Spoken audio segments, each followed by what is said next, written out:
샬롬. 설교를 들으시는 모든 분들께 하나님의 은혜가 충만하시기를 기원합니다. 아멘. 두 번째 성경 통독 프로젝트 열왕기 하입니다. 성경 통독을 돕기 위한 프로젝트 설교이니 설교를 들으시고 성경을 통독하는 은혜가 있기를 기대합니다. 아멘. 목차를 보겠습니다. 구성은 전과 같습니다. 화면을 참고하시기 바랍니다. 성경의 파노라마. 성경의 파노라마 내용도 전과 같습니다. 화면을 참고하시기 바랍니다. 열왕기하 주요 연대표도 열왕기상과 같습니다. 화면을 참고하시기 바랍니다.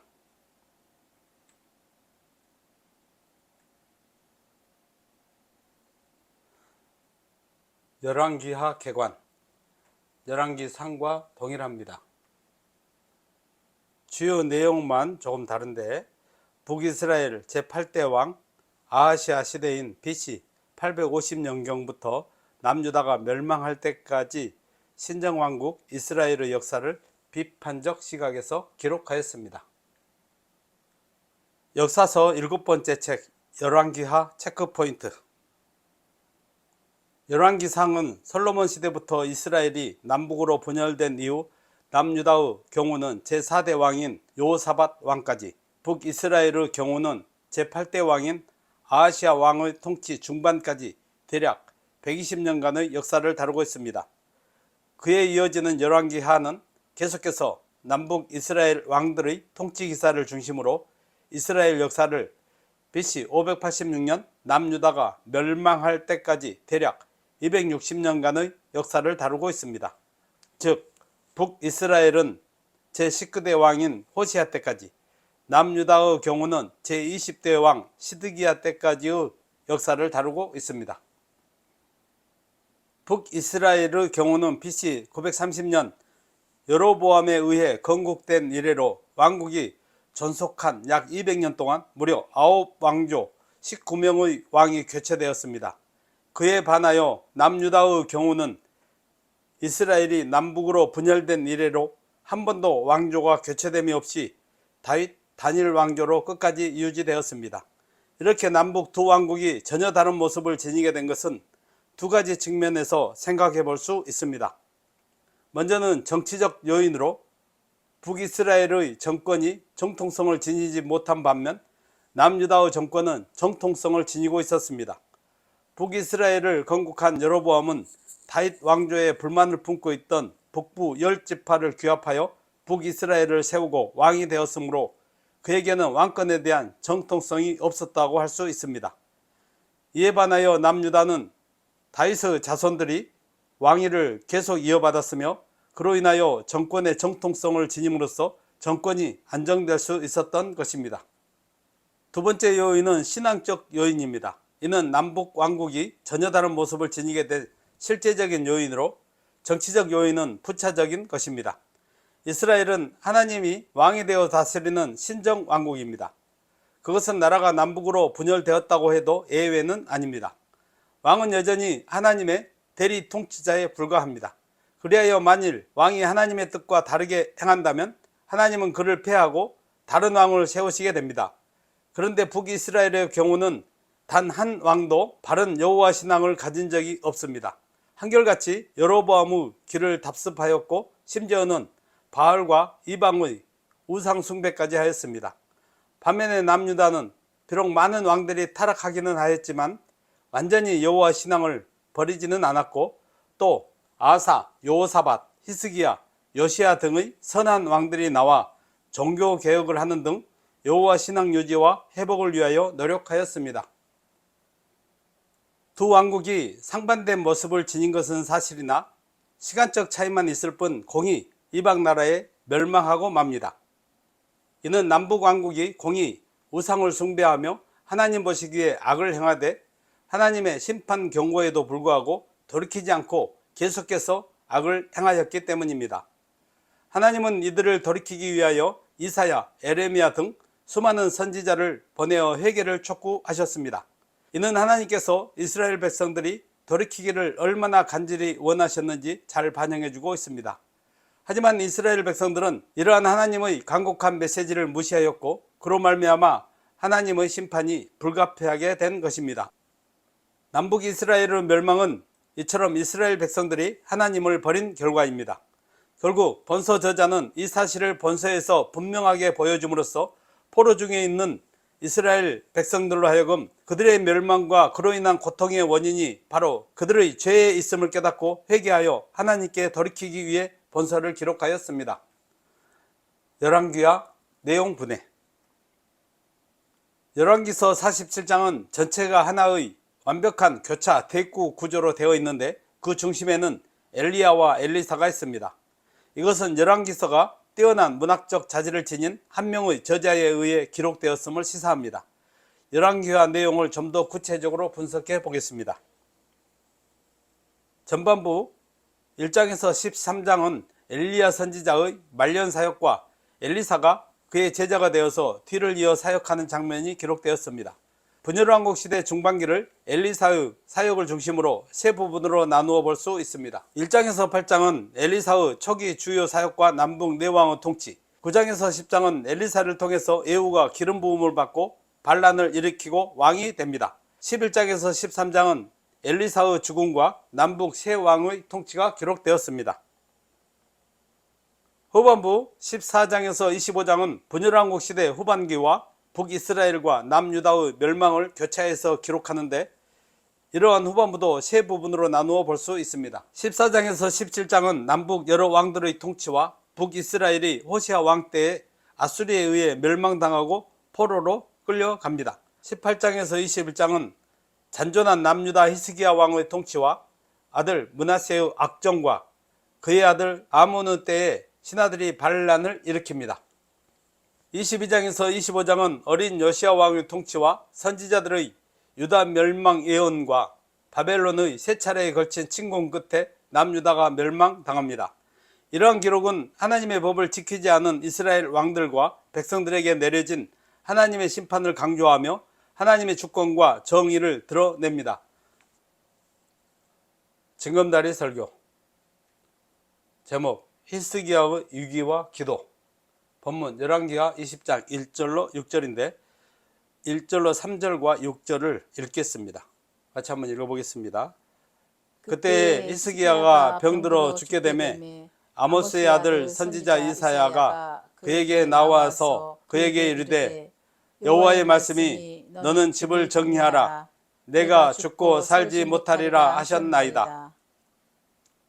히스기야가 낯을 벽으로 향하고 여호와께 기도하여 이르되 여호와여 구하오니 내가 진실과 전심으로 주 앞에 행하며 주께서 보시기에 선하게 행한 것을 기억하옵소서 하고 히스기야가 심히 통곡하더라.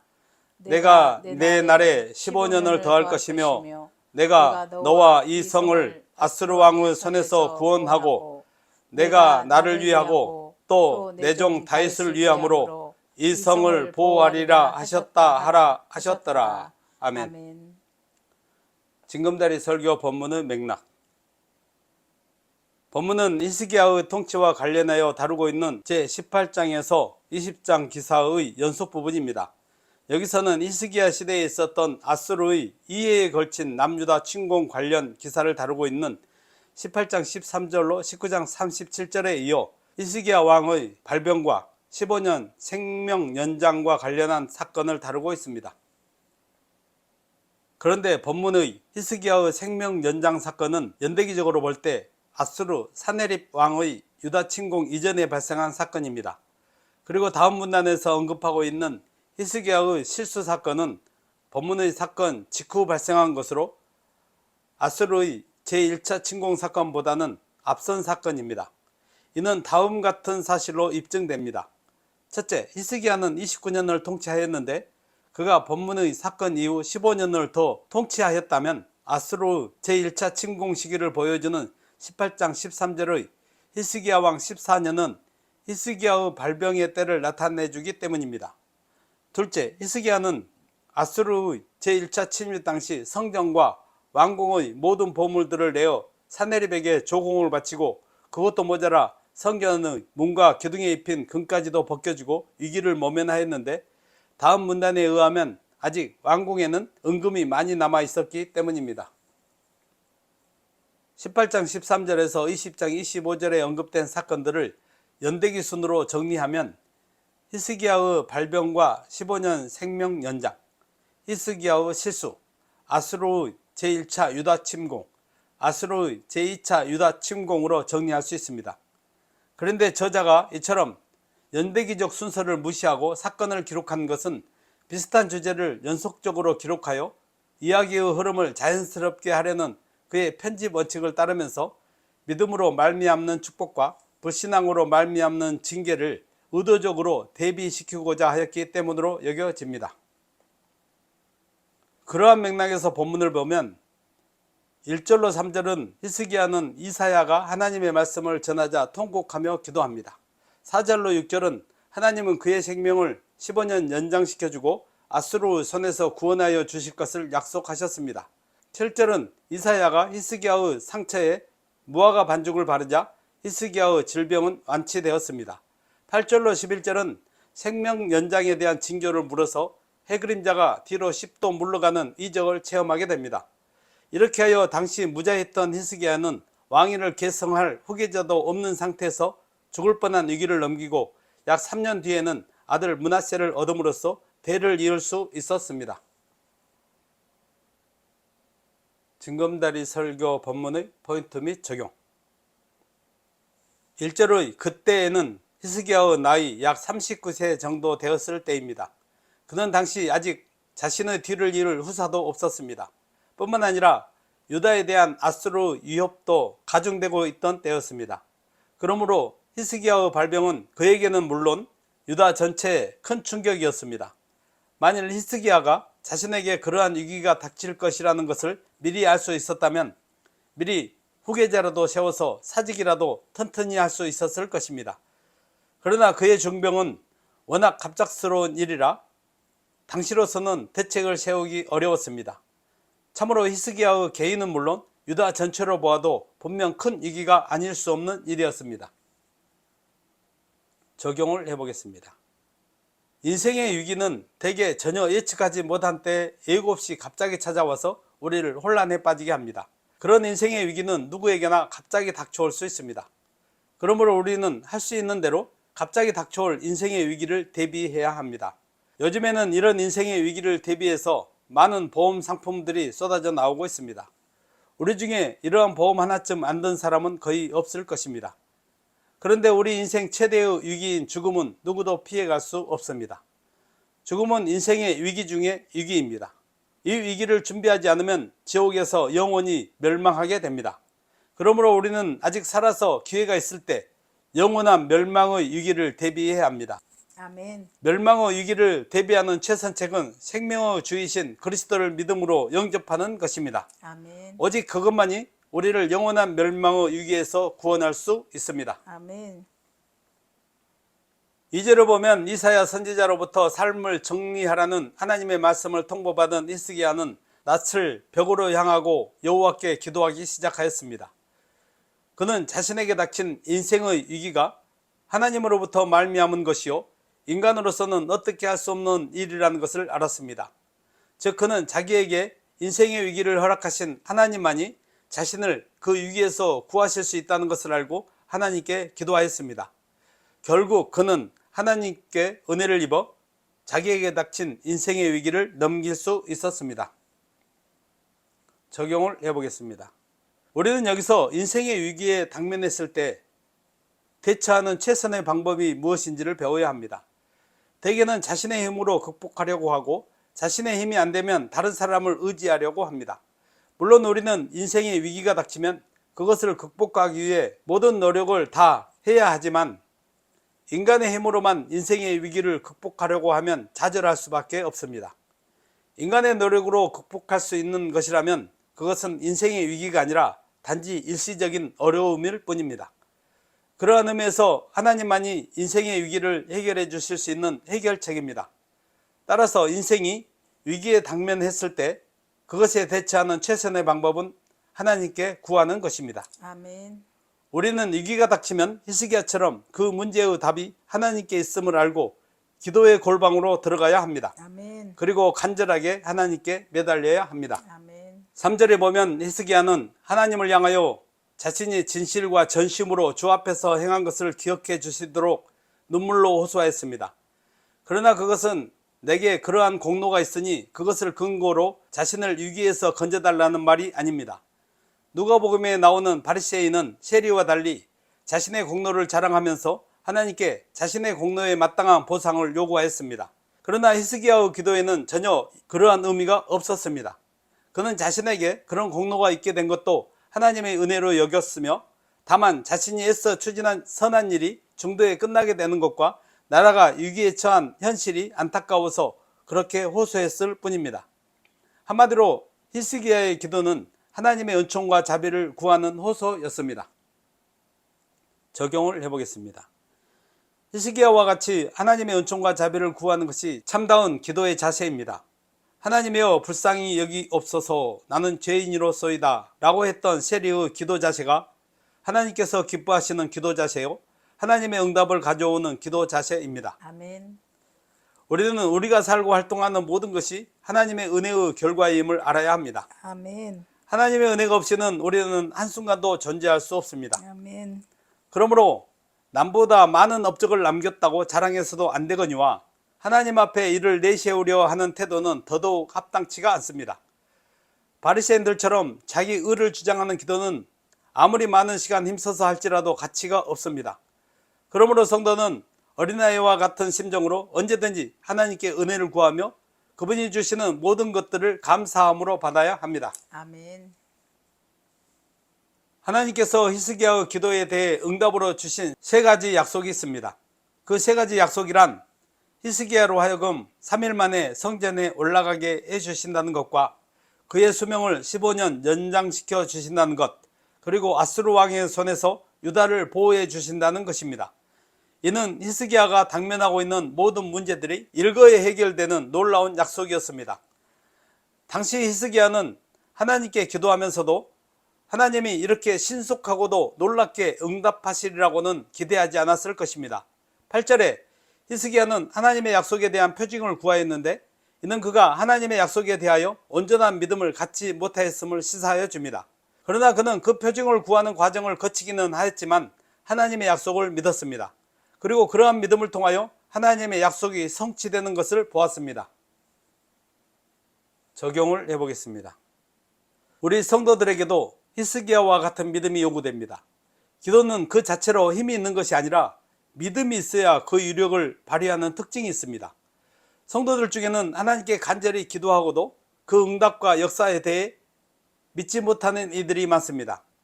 그런 분들은 아무리 간절하고 오래 기도해도 하나님의 응답의 약속이 있어도 그 결과를 보기 어렵습니다. 기도는 반드시 믿음과 짝을 이루어야만 결과를 얻을 수 있습니다. 그러므로 우리가 기도하였다면 이미 받은 줄로 믿어야 합니다. 아멘. 그것이 기도 응답의 조건입니다. 아멘. 한나는 하나님께 기도하고 응답을 받은 후 더 이상 괴로워하지 않고 집으로 돌아갔습니다. 그것은 자신의 기도를 하나님이 들어주실 것이라는 확신이 있었기 때문입니다. 아멘. 결국 그녀는 자신의 믿음대로 결과를 얻었습니다. 그러므로 한나와 같이 하나님께 간절히 구한 것은 이미 받은 줄로 믿음으로 하나님의 응답과 그 결과를 날마다 체험하며 사는 성도들이 되시기를 바랍니다. 아멘. 열왕기하 교훈. 북이스라엘은 BC 930년 여로보암이 나라를 건국한 이래로 BC 722년 아수리에 의해 나라가 멸망할 때까지 9왕조 19명의 통치가 이루어지는 동안 단 한 왕조, 단 한 명의 왕도 선한 왕으로 평가를 받지 못하였습니다. 그들에 대한 성경의 평가는 한결같이 여호와 보시기에 악을 행하였다는 것입니다. 하나님은 북이스라엘 왕들이 여로보암의 길을 따라 금송아지 숭배 정책을 취한 데 대하여 그들을 심판하셨습니다. 그러한 이유로 북이스라엘은 208년이라는 짧은 기간 동안에 무려 9왕조 19명의 왕이 바뀌게 된 것입니다. 그런데도 북이스라엘의 왕들은 선왕의 죄악에 대한 하나님의 심판을 보고도 그들의 죄악을 그대로 답습한 것입니다. 여기서 우리는 하나님의 준엄한 심판으로도 막을 수 없는 타락한 인간의 뿌리 깊은 죄성을 보게 됩니다. 아멘. 그리고 이를 통하여 자신의 힘으로는 죄에서 벗어나 구원에 이를 수 없는 인간의 절대 한계를 보게 됩니다. 아멘. 북이스라엘이 극도로 타락하여 소망의 빛이라고는 찾아보기 어려운 상황에서도 그 가운데에는 약 300여 명에 달하는 선지 생도를 비롯하여 엘리사를 지극정성으로 공개한 수넴 여인과 같이 여호와를 진심으로 경외하는 자들이 남아 있었습니다. 그리고 북이스라엘이 극도로 타락하였음에도 불구하고 일정 기간 유지될 수 있었던 것도 다 이러한 남은 자들 때문이라고 할 수 있습니다.